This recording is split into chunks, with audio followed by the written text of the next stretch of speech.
Hi, everyone. Thank you so much for joining us today for the second episode of She Leads, an absolutely pioneering concept which has been launched by Young Minds, YEN, and MetaConnect Consulting.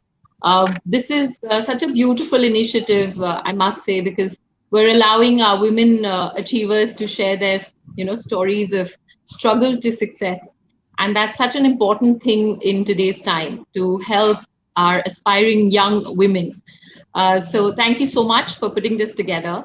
I'll take 2 minutes to talk about myself. My name is Shikha Verma.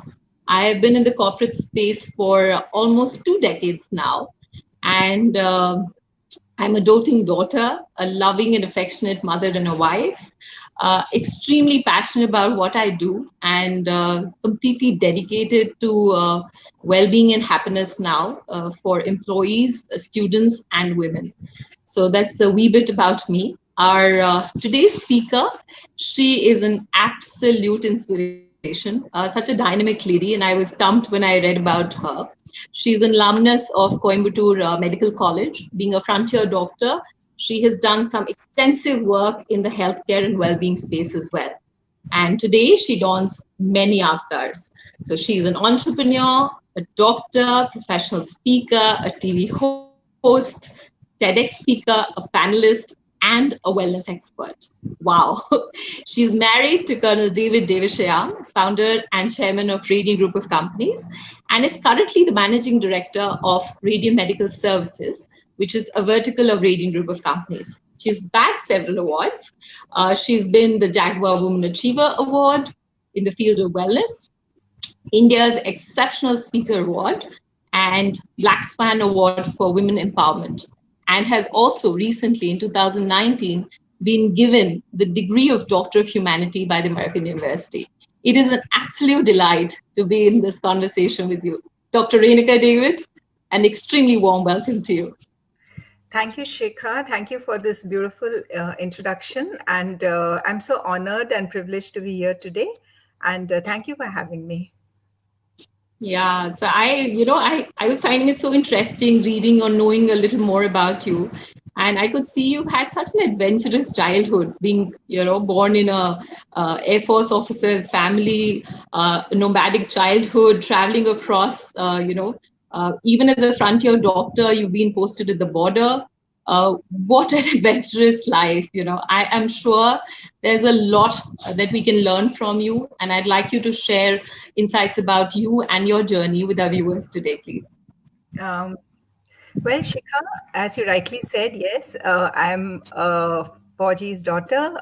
My father was in the Air Force, and therefore I got to travel across India. I did my schooling. I think I must have changed around 10 schools throughout my school life. So it's like crazy, and yeah, I've been it's been a very diversified childhood. I've got to kind of try, there. Okay. Can you see me? I'm sorry, Shikha. There's something coming on my system, but I think I will just. Absolutely visible, Renuka. Dr. Renuka, you are absolutely visible. I'm good. I Okay. can, So yeah. I can. Okay. So that's my childhood, and then after entering my medical school in Coimbatore College, I barely finished my college when I got married to. At that time, Captain David Devasahayam, and I got to, as an army officer's wife and as a doctor, I got to travel all across India. I've been in rural and tribal and urban India practicing there, and it's been an amazing journey. Then in 2005, my husband decided to take a voluntary come out of the services, start the Radiant Group of Companies, and then 2006 I started following my passion, which I guess was just wellness, preventive healthcare, healthy lifestyles, and I've been doing various dimensions of wellness right now, and it's been a wonderful journey, and continue to keep studying and growing, and just a work in progress. So beautiful that is. I think well-being is the need of the hour, Dr. Renuka, and I can't agree with that more. That's apparently my passion too. That's why I've gotten into happiness and mindfulness as well. So, what is it that keeps you going? Is there a cause that you strongly feel for? Well, Shikha, my sense of self-esteem, purpose, and to give my best in everything. That's something which I've learned a lot about self-esteem. Self-esteem is probably, as we all know, how we think about ourselves, how we feel about ourselves, how good we are, how worthy we are, and no matter what setbacks we have in life, it's just about being yourself. So it's not necessarily about being perfect all the time or having exactly having the things the way you planned it to pan out to be. It's okay just to do your things and be able to accept everything about you, your strengths, your weaknesses. So that's something which I've been pursuing about, which I think today is so important to also how to have a healthy self-esteem. Keep challenging myself always. I mean, I do crazy things to step out of my comfort zone, be it, challenging myself to go into the most difficult ride in an amusement park. So this is something which I deliberately do, to always challenge myself to go out of that comfort zone.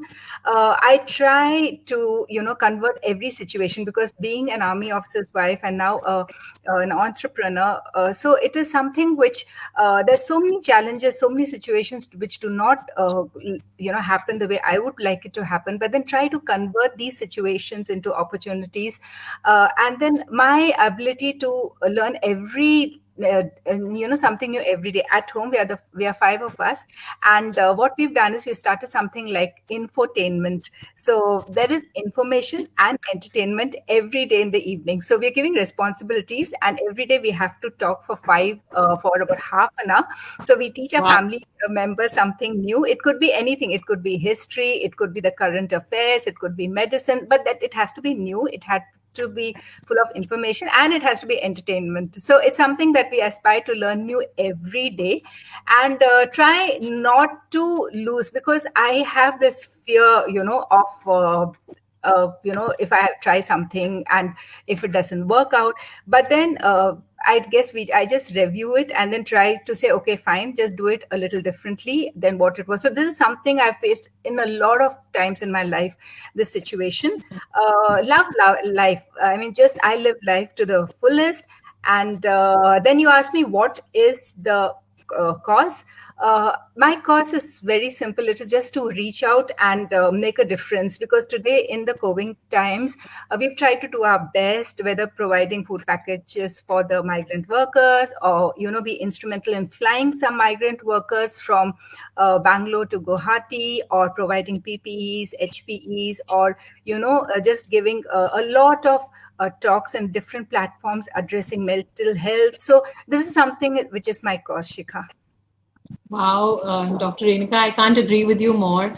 I think the first point you made is something that is stuck in here, and I too strongly endorse it. When you mentioned about self-esteem or self-belief. Most of the people, find it very difficult to accept themselves as a complete package. So, like you said, with your strengths and weaknesses, you've accepted yourself and you totally believe in yourself. I think that's really the start point of a great journey. And no great work is done till the time you do something that you really love, just the way Steve Jobs says. So I can distinctly see how passionate you are because of that cause. And that's where the journey is, I guess. So I have personally seen for myself, Dr. Renuka, that there are a lot of challenges, when women try to grow up the ladder or try to do something different, something offbeat. And you are today an entrepreneur as well. So being a qualified doctor and then traveling across and then, managing your studies, taking care of the family, children, and your growth as an individual, it's not easy. So all that magnanimity that you've got, I'm sure there's a lot of, a struggle that is behind it. So please, if you can share some of those challenges and how you overcame them, that'd be a great insight for our viewers today. Well, Shikha, as I had mentioned, barely out of college, I got married to, at that time, Captain David Devasayam. So, I thought I was quite qualified. I was a doctor. I had, taught my class. And it so happened that I felt I could not practice to my full capability, to my full capacity, much less than what I would have desired, because I had my friends who were immediately, they were catapulted to their post graduation or to immediately take up some good jobs. But then that wasn't the case with me. And so there was that feeling of denial, in the early stages of my professional life. That what's going to happen to me. I'm my full potential is not being used, and how am I going to cope up with this? Because when you're a good student, you've never had arrears all your during your course, you've topped in certain subjects, and there is that ambition, you really want to move on professionally. But then that was something which I think was it was a scary part of my professional life, and I felt that will I be able to do something? Because it so happened that at that point of time my purpose became my family. So that was definitely a big challenge I faced at the initial stage of my profession, my career. And I think till now that's been my biggest challenge. And how did I overcome it? How did I get a sense of it? Well, during that period of time when my husband was in the army, and especially when he was posted in remote places like, I don't know whether many of you have heard of Khonsa, which is in Arunachal Pradesh, or Pegong, which is in Sikkim, and, and Jakarta, which is north of Dehradun. So there are these very exotic places where we were posted. And what happened is that wherever there was an opportunity, I just kept in touch. But at that time, my purpose was my family. So spent a lot of time with my children, invested time with my children. At the same time, I always never lost sight of my medical practices, kept, abreast with the latest, what was going on in medicine. And I always wanted to be very active all the time. So even in situations and conditions where there were no opportunities, I invested in time, which was in I think parallel learning. I got into this thing of gardening, and I think that's why my love for bonsais. I still have lot of bonsais at home. It was just it started over this, the seed started there, where it was a passion I developed. And things like that. So it kind of helped me grow completely as a personality in just not one aspect, but then it was like a multifaceted life that I had during this phase.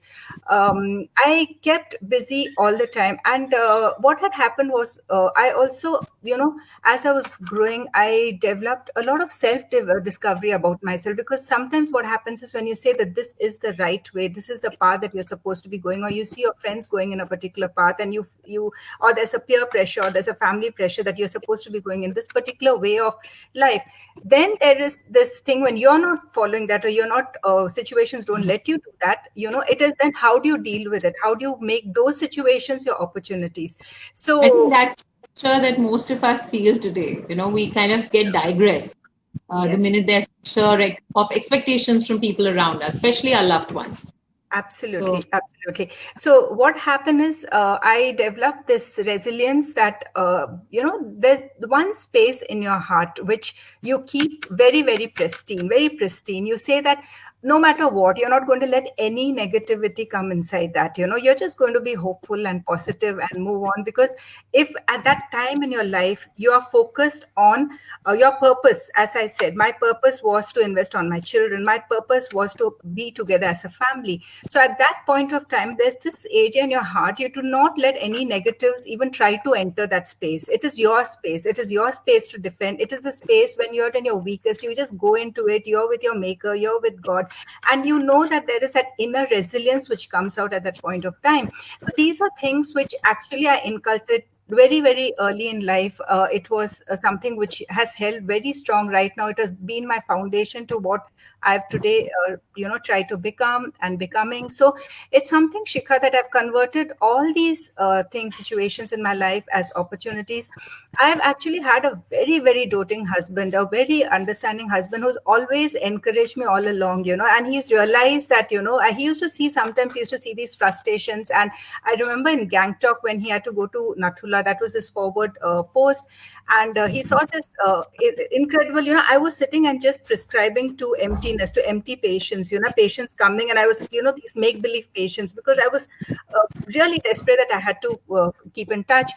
And I remember him saying, no, I think this is a little too much. He took an appointment, went to the chief minister's office at Sikkim, and he said, I'm going to the forward post. I'm an infantry army officer. I'm going to be guarding the border. You have to Wow. give a job to my wife, and I had a 1.5-year-old child at home. But I joined STNM hospital over there, and it was a struggle. That 1.5 years was definitely a struggle, but it was so much, when you go through this kind of suffering, this kind of struggle, it kind of gives you that inner resilience which holds good at any point of your time. So these are like little opportunities, these little things that have situations which I think today when I look back, I say that they are good learning steps. These are things which are not textbook knowledge, which life has taught you. So these are some things little that I have learned also how to respect others. It's very important to, without being judgmental, to be empathetic. To be respectful for what people are going through. It's very easy to be judgmental. It's very easy to write away people. It's very easy to say that what does he understand or she understand. But I've learned not to be that. And the practice of forgiveness is not only forgiveness for others, but it is primarily to forgive yourself. So that's something again that I've learned along the way, and not to have guilt at all, because if you have anything which has not gone right, it is just up to you to make it all right, to make anything. There's no point carrying any kind of guilt. So these are some life lessons which I have learned, which I've actually overcome. And today I'm definitely in a very stronger space, and I feel very confident when I have to do anything, having been through those situations in life. I think that's so inspiring. Every struggle only ends up making you way, way stronger. So, like you rightly said, resilience comes naturally to you, and you're able to take everything in your stride. And with time, you realize that family is your biggest strength. So, you see that more as one of your purposes. Unfortunately, I do hear and sense, people getting uncomfortable with the family obligations or responsibilities. So, I can just quickly remember this quick, analogy where we talk about a kite, and the kite won't fly till the time you have the rope tied to it. Most of the people feel it's stopping it, but actually that's the one that's holding on to it and allowing the kite to take that height. So that's the beauty of having family and support to back you all the time. And like you rightly said, you had a lot of support coming through from your husband. So even if there's one individual by your side, everything else you're able to take it with grace. I love the points that you made with respect to hope, with respect to resilience, with respect to giving value to your family. Those are some wonderful aspects. I'm sure during this struggle and your journey, like you rightly said, you equipped yourself with quite a few things. Has there been something that has drastically changed about you as an individual? Is there any instance that has transformed you for good? I kind of see that as a butterfly. So if you forcefully take that out and you if you put the caterpillar through the struggle is when it converts into a beautiful butterfly. So please let us know a little about that one instance or something that has transformed you. So actually, there are a couple of incidences, Shikha. One particular which stands out is this was in Jamnagar. My daughter was born, and I didn't realize my full potential. So there was this a senior officer's wife called Mrs. Baljit. Brigadier Baljit was the station commander there, and he was.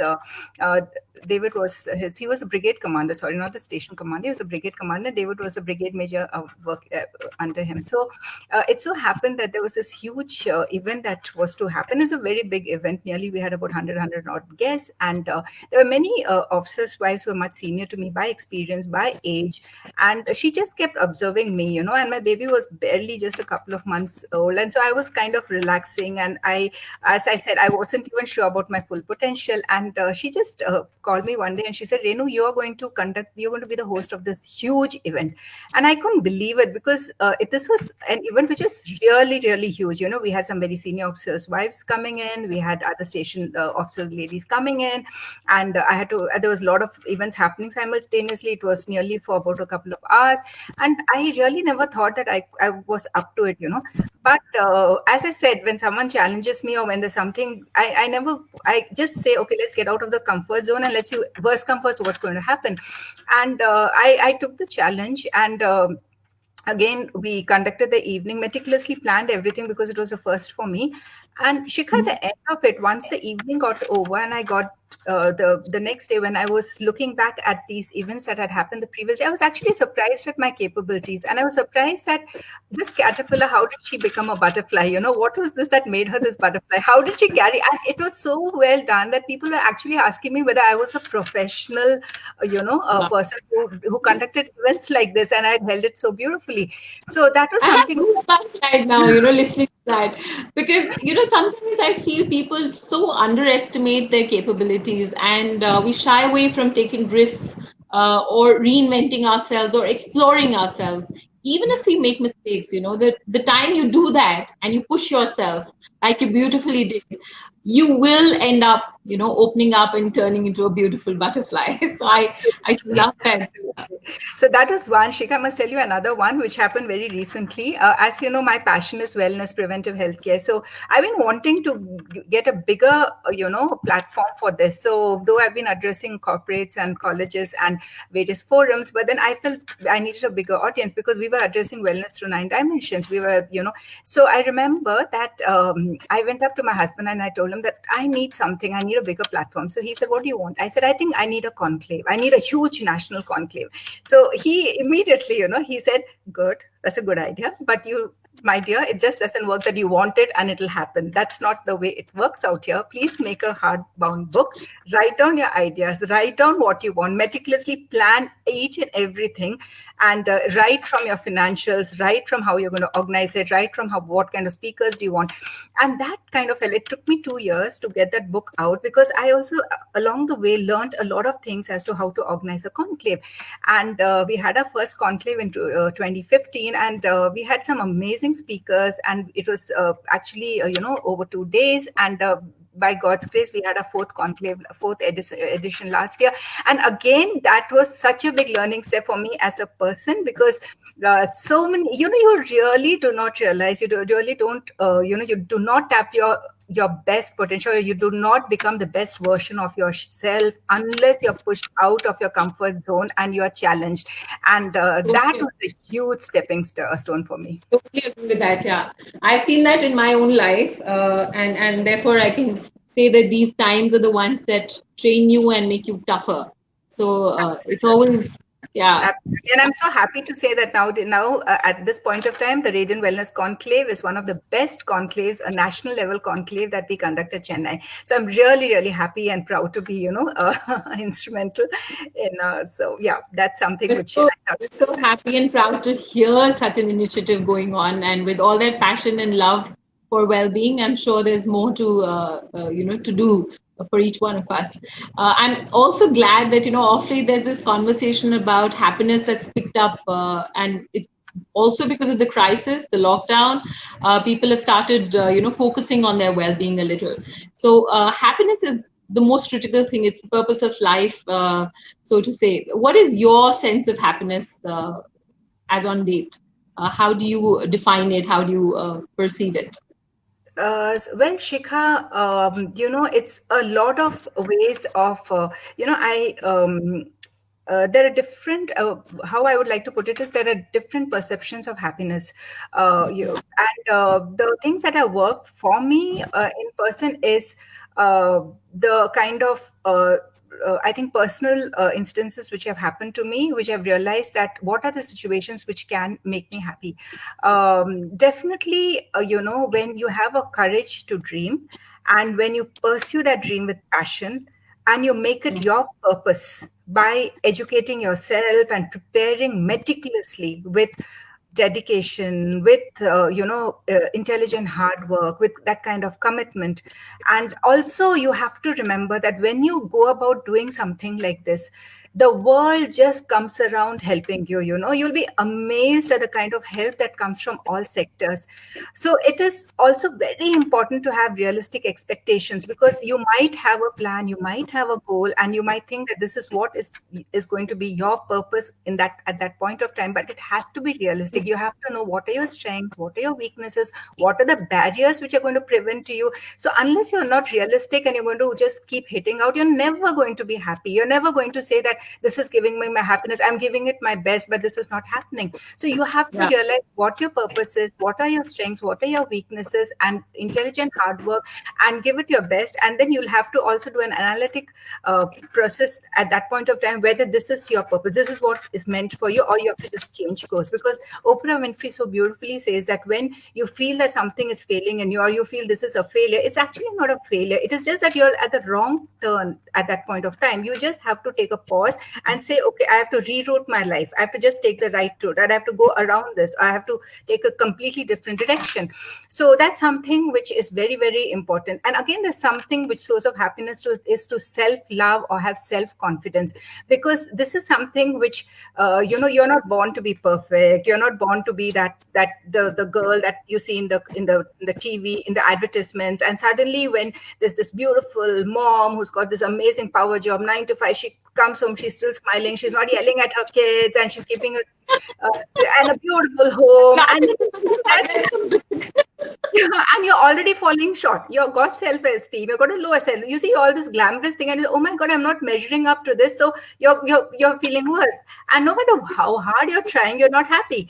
So I don't think that's a good idea, first of all, to compare yourself, because wherever you can work on yourself, good. But then you're born beautiful, you're born precious, you're born different. You may be tall, you may be short, you may be dark, you may be fair. So what? That's what you are. So it's something that you have to be. So self-love, self-confident is very important. It's very okay not to be okay on certain days, because if you're a perfectionist and you want everything in a correct manner, correct order, that this is how my life has to be, then I think it's not worth it. You're going to be very unhappy, not for yourself, but for the people around you. So it's really okay not to be a perfectionist. It's really okay if you don't have life under control. It's really okay if you're feeling broken on a particular day. This is completely okay, And then always remember, there is a force much greater than you that is guiding you.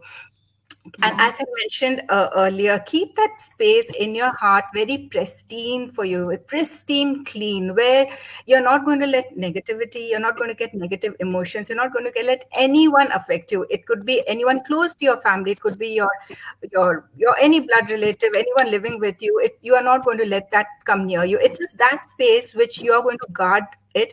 And as Maya Angelou says, no negative, no, nobody's going to even come near that. That is your corner, and you're going to, whenever you're feeling a little bit of low esteem or low doubt, or you're not feeling good, you just have to enter that little pristine corner of your heart and be there. It could be in the form of meditation, it could be your connection with God, it could be just, but then keep that pristine corner just for yourself. And when you have choices, remember that life will throw out a lot of choices in front of you. You cannot change those situations, but it's in your capability to make the right choices. So listen to your inner voice, develop that inner resilience to listen to your inner voice, because at the end of it, you know best. You know when you have to put your oxygen mask in order to help others. So do it for yourself first before you plan to reach out and help. And it is very, very important to be the master of your mind.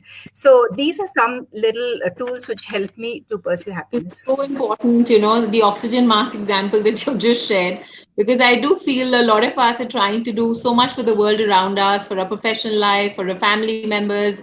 But if as a woman, you're not able to take care of yourself and your inner well-being and your self-talk and self-compassion, there's very little energy that you can ooze, So if you're happy, you're going to exude happiness and make, the entire room brighter and chirpier.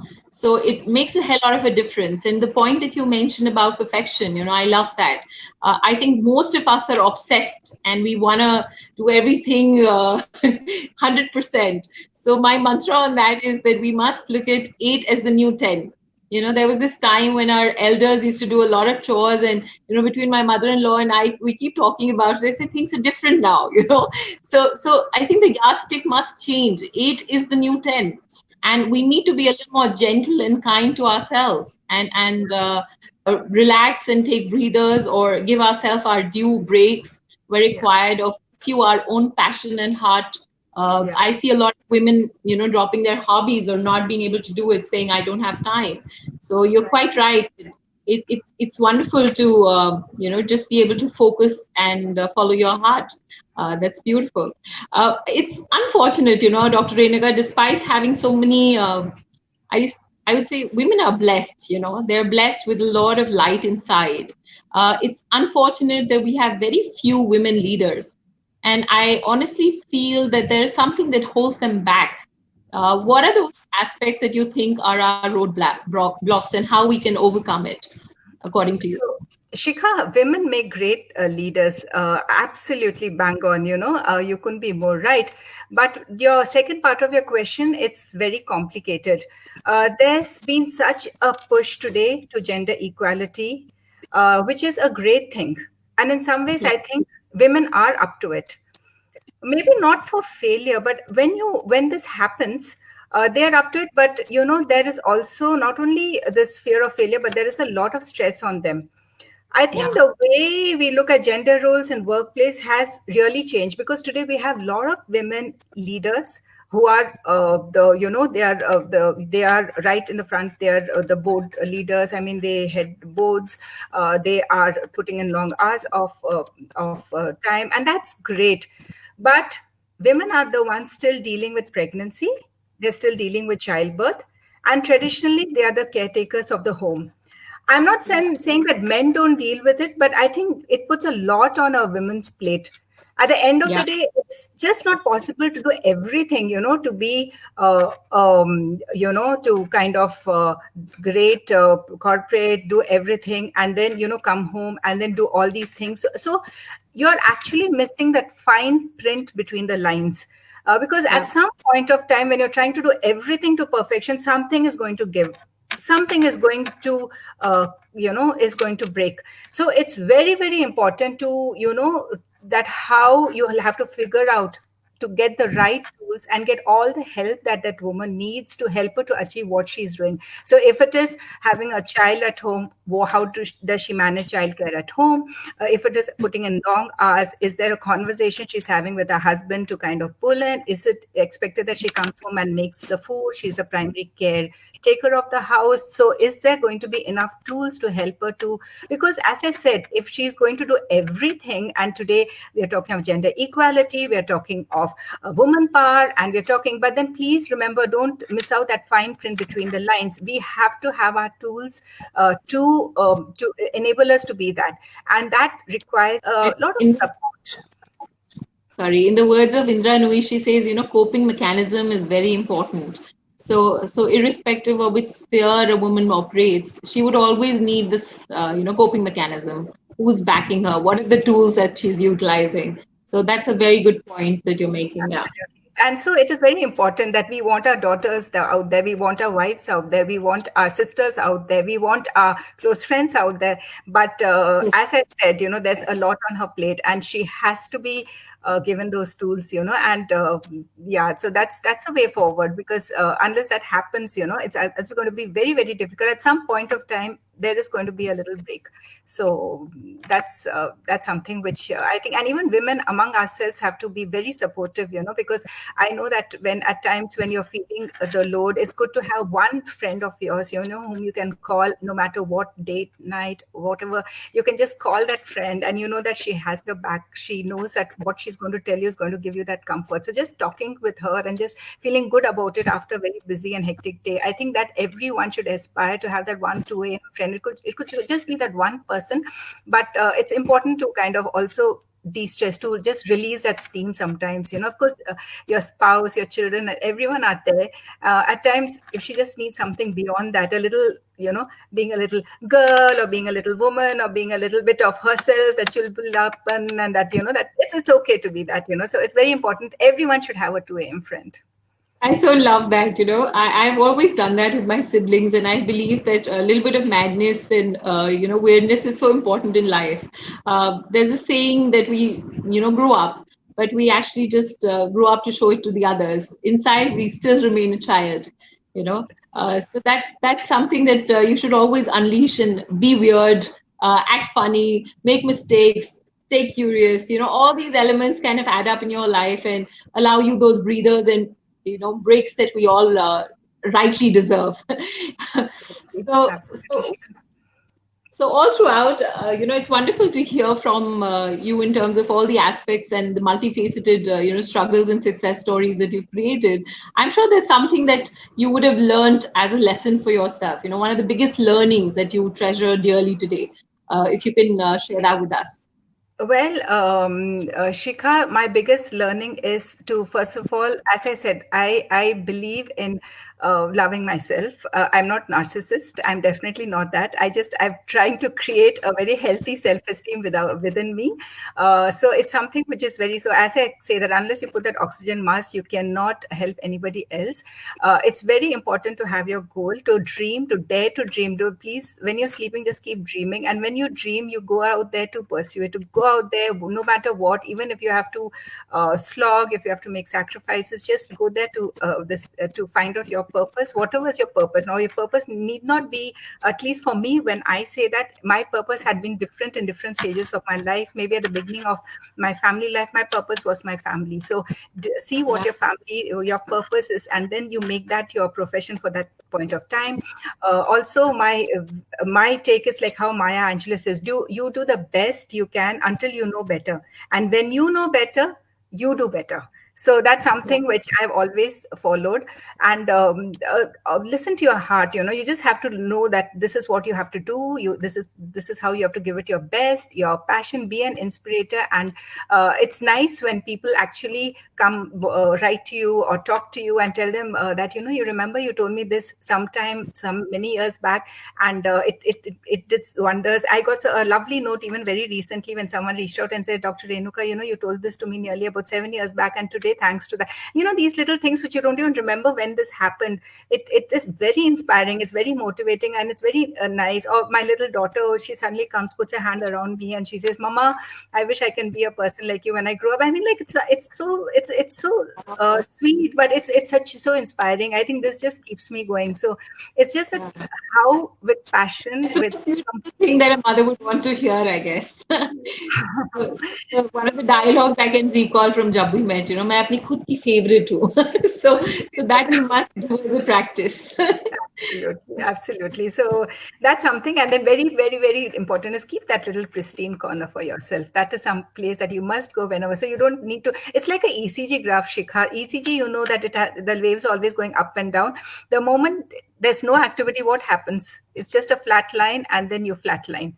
You're gone. So you have to have days when you're in a good mood, you're in a bad mood, and that's life. But accept every imperfections, every things need not be as per schedule, or just have fun, but do everything with passion. Just go there. And I'm sure that once you're out of your comfort zone, once you challenge yourself, once you refuse to buck down, even if you're hit with failure, you get up again, and you again face it, and you learn from it, and you do not try to make the same mistakes. So I think once you do all this and you plan your life meticulously with intelligent hard work, I think you're good to go.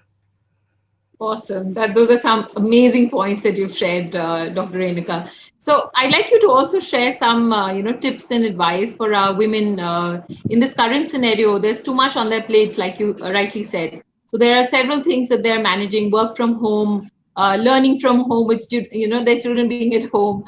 Then there's something I've coined as called the HAHA, which is hand, and you also are the bi and the cook all by yourself. So personal care goes out the window. Somewhere the self-esteem starts to get affected. The work-life balance. There's too much struggle, emotional, mental, physical. So what is your advice to all our women viewers today? So, Shikha, one advice I would like to say is, in case you're married and in case you've got children, invest time on your children, because I've been doing a lot of courses online from the Harvard Medical School, and the second big pandemic that's going to hit us is mental depression. One has to be very mindful of it. One has to recognize what are the symptoms and signs, because lockdown is an unfortunate disruption which has happened, which has forced us to be indoors, and a lot of things are changing inside. You're stuck inside. You're now working from home. You've got deadlines to meet, and there's this child who is there, who's again work. The child is locked up. He's not able to go out and play with his friends. He's not able to go and meet his peers. He's not going to go and meeting his teachers, and he's all the time now into online education, and his whole thing is in front of a TV or his iPad or his cell phone. I mean, that's his life, and what's going to be the repercussions in the time it's only going to say. But my very strong advice is, please invest, because this child who, as it is lonely, he or she does not have the pleasure to go out and meet his friends or have any outdoor games. And then here is a mother who's all the time, or a father's all the time busy at work, meeting deadlines, in the phone, in front of a system, looking harassed, looking puzzled. He's going to get even more lonely. So invest on your child. Make sure that you're going to take out that time, maybe 2 hours or whatever, and spend time with the child in board games, or you do this infotainment that I was talking to you earlier, or let him play some something. Keep the child active so that he knows. Also, don't be a perfectionist in front of the child. Sometimes you had a very, very busy day and you got to meet deadlines, and your child is trying to ask you something, and you're very impatient with the child, and you're saying, no, just let me be, come on, just leave me alone, you don't know, blah, blah.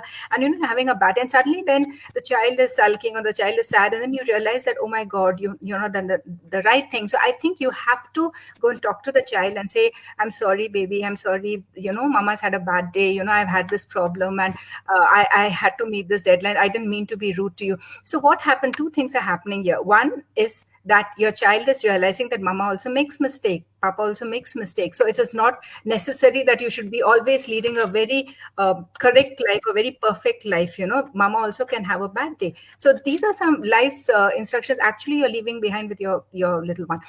Second, another advice that I would like to give people who are this thing is in this lockdown condition is, please take care of your health, because it's going to be some time before the vaccine is going to come. And now I speak as a medical doctor.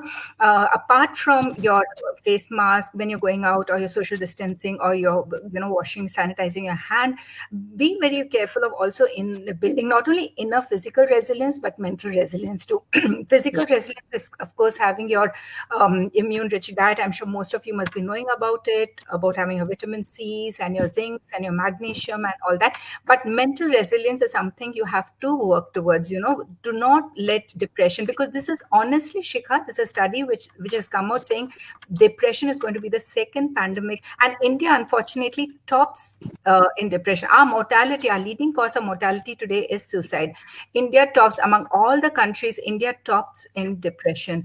We get 235,000 of suicide cases every year. The major depression happens to people under the age of 44, between 15 to 29 years old. And you have to be with 30 to 40 youth are committing suicide for every 100,000 population of the young population. So you have to be very, very mindful of this disease. And this is very preventable. There's a window where you feel suicidal. There's a window you feel depressed. And it is a condition where it is preventable. And you have to not only listen to that person who's depressed, because 80% of that person, the verbal cues are that the person is talking about his depression, the person is talking of how bad he's feeling. It's just that you don't have time to listen, or you're just shushing himself, saying, oh, just look, you're in a better space right now, or how can you say like this? Today you got everything. Look at the guy in the street, look at this person, look at that person. So you're comparing. So I think that's something you should not be doing. You should be empathetic. You should not be judgmental. So this is something which I would like to. And unfortunately, also to hear this and see so many cases of loneliness or suicidal tendencies, and you're quite right. Problem is prevailing across age groups. It's not something which is specific to only youngsters or teenagers. Even elders and 40 plus, mid-career crisis is happening. So, and thanks to the economic crisis, everything is going tipsy-turvy inside a human brain. So it's very, very important that people start catching on to cues and being there for each other, and dispensing judgment, like you rightly said. I think I want to lighten the environment a little by getting into a quick rapid fire with you. Are you ready for that? Oh my God, Shikha, it better be easy. Okay. Okay. Okay, what's the craziest thing you've ever done, Dr. Renika? Craziest thing is, I think it was a holiday. We had gone with the family to Goa, and 2 kilometers we went for on this. We were in the sea and we were in the boat, and 2 kilometers I saw the shoreline, and I just had my life jacket on. I said I'm going to swim to the shore, and before my family even realized what had happened, I jumped aboard and I started swimming towards the shore. It was crazy, but I made it, and my kids followed suit. So it was. I think that was the craziest moment of my You're life. strong and you're a fighter, that's evident. So, okay, what is that one trait that you love the most? Sorry, what is that? A trait that you value the most? A trait that I value would be definitely honesty. And one thing that has changed drastically about you over the years? Breaking the glass ceiling. Okay. And how do you de-stress yourself? What do you do for it? I karaoke. I sing Okay. karaoke. So I don't have the luxury of time, otherwise I would have asked you to sing. Your greatest strength? My husband. Wow. Love means? Love means trust. Wow. And a favorite dialogue? A movie dialogue or an anecdote or a saying? Okay. Anything. I love Shah Rukh Khan. I've loved him, I think, all my life. That's what my husband keeps teasing me. He says that, I am your real life hero, but he's always been your real life hero, And I love that dialogue from Bazigar. कभी कभी कुछ नहीं कभी कभी कुछ जीतने के लिए कुछ हारना पड़ता है और जो हार के जीतता है उसे बाजीगर कहते हैं. Yeah. So you are a true Bazigar in that context. And last but not the least, what's your mantra for life, Dr. Renika? Before we open the floor for question answers from our viewers, if you can share one mantra. I share that with what Steve Jobs has said: live each life as if it was your last. Wow. Beautiful. So we have some questions, I think, that have already come in, and the floor is now open. So everybody can ask their questions from Dr. Renika. I have a couple of them, so I'll start with that. Doctor, how do we deal with the fact that our personal life activities like marriage, church functions will be postponed to possibly another 2 years now? How do we deal with that kind of anxiety, at an individual level? It's a question from Sarah George. Sarah, that's a very interesting question because today that's another cause of depression. We all are social animals. We love our weddings, we love our get-togethers, we love our coffee parties, we love hanging around with friends.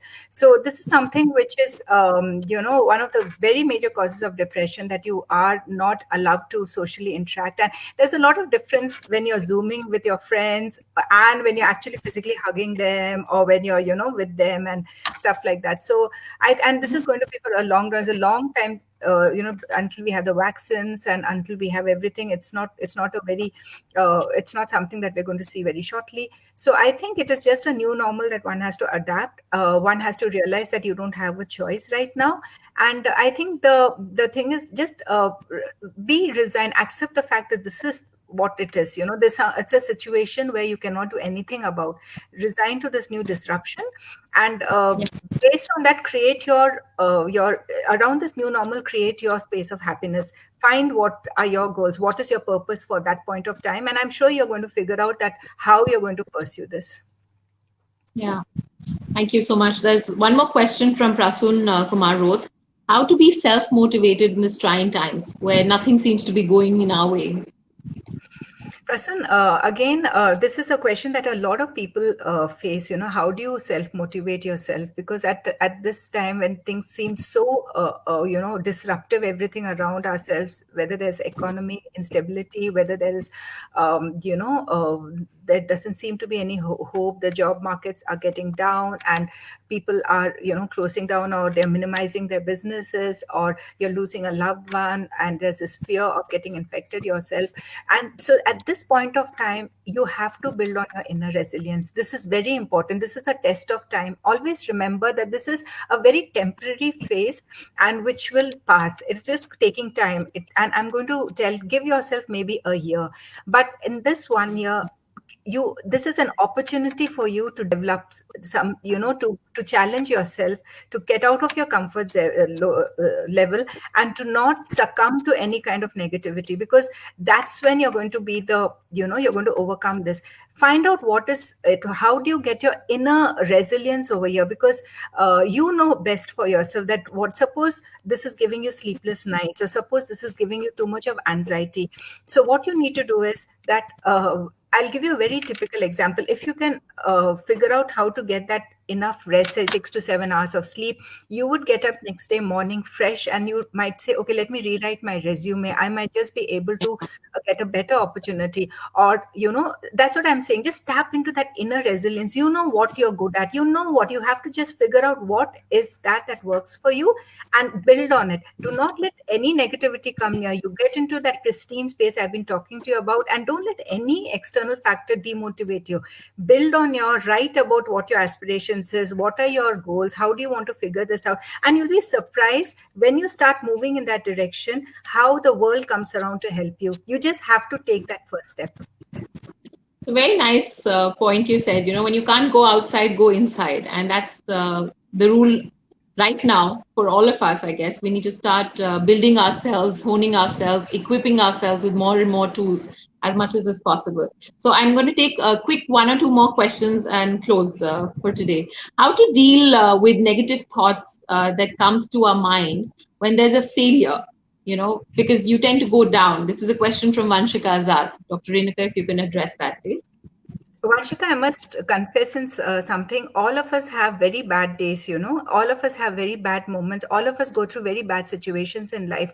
I can talk about this very boldly, because in my personal life and in my professional life, I've been through situations where I've not been able to practice my profession. And you know how disheartening it can be for a person who is a topper, or who's been so good in the professional work that she's been doing. But you have to kind of overcome it. You have to deal with it. You have to face it, and then you have to make that situation, you have to convert it into your opportunity. So it is a difficult thing. It is difficult how you're going to, but your perception of failure need not be a perception of failure for anybody else. That's what you're thinking about it. But I think if you just have to, tap into your inner resource, you just have to sit and figure out that, okay, I've tried this, I'm not doing well in this. Maybe I have to just change course and reroute my path and see whether not this, but maybe let me try something else. Or maybe again, try something else. It's okay if you fail for 4 times, 5 times, even 10 times. That's okay. But when I talk of inner resilience, it is in spite of all these failures, your ability to still carry on, to still say, no, I'm not going to fail. I'm going to give it one more shot. I'm going to give it my best. Okay, so what? I'm going to do it again. I am going to do it.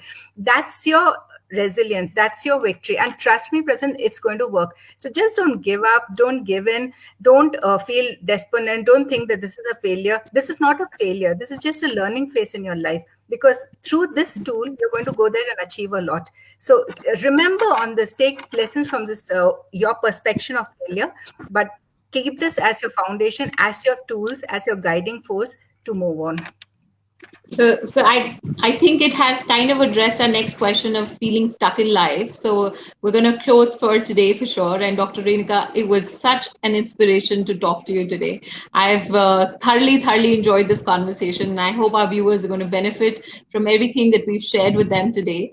And I would like to share a quick anecdote, of salt versus rice, which is something I came across, and it was truly inspiring. When you make rice, you don't actually add 3 bowls of salt to it. All you need is that little pinch of salt, which adds the flavor and makes it tasteful. So it's, each one of us are so special and unique in our own way. And there is no reason that you should think that you're insignificant. You play a very significant part, and each individual is so important and adds that beauty and flavor to the world around us. So that's our humble request, that each one of us should feel like that and feel important. And do catch us live in our next session on Thursday at the same time between 6 to 6:45. It was lovely and beautiful talking to you. And thank you to all our viewers for giving us the time today. Thank you, Thank you. Shikha. It's been, and I must tell you, you've been a great moderator, and I've enjoyed being on this show. You've been an amazing moderator, and thank you for having me. And Shikha, just to build on what you had last ended with, it is just remember, guys, that today you come to this world and just imagine the permutation and commutations which have happened to create you. There have been millions of sperms out there. There have been a couple of eggs, and the zygote which got produced by that one sperm and one egg which created you. I think that itself says that you are so precious, that you were born with a purpose. So find your calling, find your purpose, and I'm sure that you're going to be very happy in life.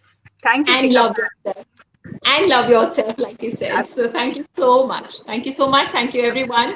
Please have a great day. We'll see you again next Thursday. Bye.